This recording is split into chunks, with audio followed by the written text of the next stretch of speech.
Israel ने Iran पर हमला किया, खतरे का सायरन पाकिस्तान में बज गया। हर जगह एक ही चर्चा, एक ही पर्चा। क्या इजरायल का अगला टारगेट पाकिस्तान और पाकिस्तान के परमाणु हथियार हैं? पाकिस्तान में इस खौफ का प्रसारण खुद पाकिस्तानी कर रहे हैं। कह रहे हैं कि ईरान के बाद इजरायल और हिंदुस्तान के हिट लिस्ट पर पाकिस्तान ही है।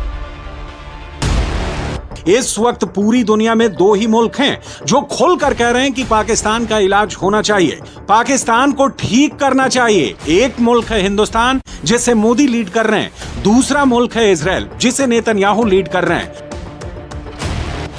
मोदी साइप्रस से सीधे G7 की मीटिंग के लिए कनाडा के अल्बर्टा जाने वाले हैं। G7 के 7 देशों में से एक भी देश न्यूक्लियर वेपन के मुद्दे पर ईरान के साथ नहीं है। और इस बीच साइप्रस से मोदी ने पाकिस्तान और तुर्की जैसे देशों के लिए एक बड़ा मैसेज दिया है। पहले वो मैसेज समझिए, फिर आगे की बात करेंगे। पाकिस्तान और तुर्की के लिए मोदी का वो मैसेज साइप्रस के राष्ट्रपति के साथ वाले इस फ्रेम में है। साइप्रस के राष्ट्रपति मोदी को इशारा करके जमीन का जो हिस्सा दिखा रहे हैं वो कोई सामान्य हिस्सा नहीं है। ये नॉर्दर्न साइप्रस का वो हिस्सा है जिस पर पाकिस्तान के दोस्त देश तुर्की ने अवैध कब्जा कर रखा है और वो पूरा इलाका टर्किश सेना के ऑक्यूपेशन के अंदर है। और अब भारत ने साइप्रस के क्षेत्रीय अखंडता को समर्थन देकर न सिर्फ तुर्की को हक्का बक्का कर दिया है, बल्कि लगे हाथों पाकिस्तान को भी पीओके वापस लेकर रहेंगे वाला हिंट दे दिया है।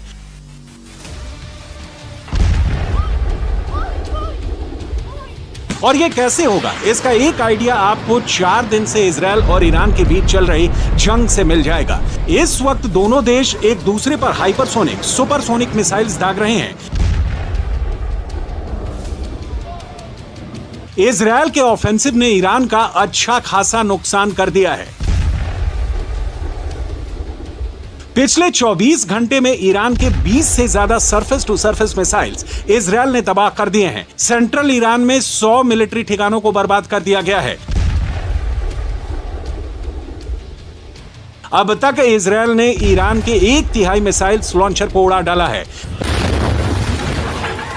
काउंटर अटैक ईरान भी कर रहा है। इजरायल के कई शहरों पर ईरान ने हाइपरसोनिक मिसाइल्स दागी हैं।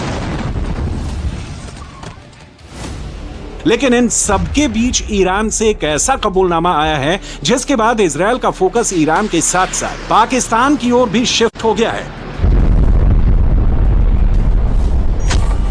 और यह कबूलनामा किसी और का नहीं, इंडियन नेशनल सिक्योरिटी काउंसिल के मेंबर मोहसिन रेजाई का है, जिन्होंने एक लाइव इंटरव्यू में दावा किया है कि पाकिस्तान ने ईरान से वादा किया है कि अगर इजरायल ने ईरान पर न्यूक्लियर बम से अटैक किया तो पाकिस्तान इजरायल पर न्यूक्लियर बम से अटैक करेगा। पाकिस्तान का रक्षा मंत्री बिल्कुल सही कह रहा है। पाकिस्तान जैसा देश जाकर भी हिंदुस्तान जैसे देशों का सामना नहीं कर सकता।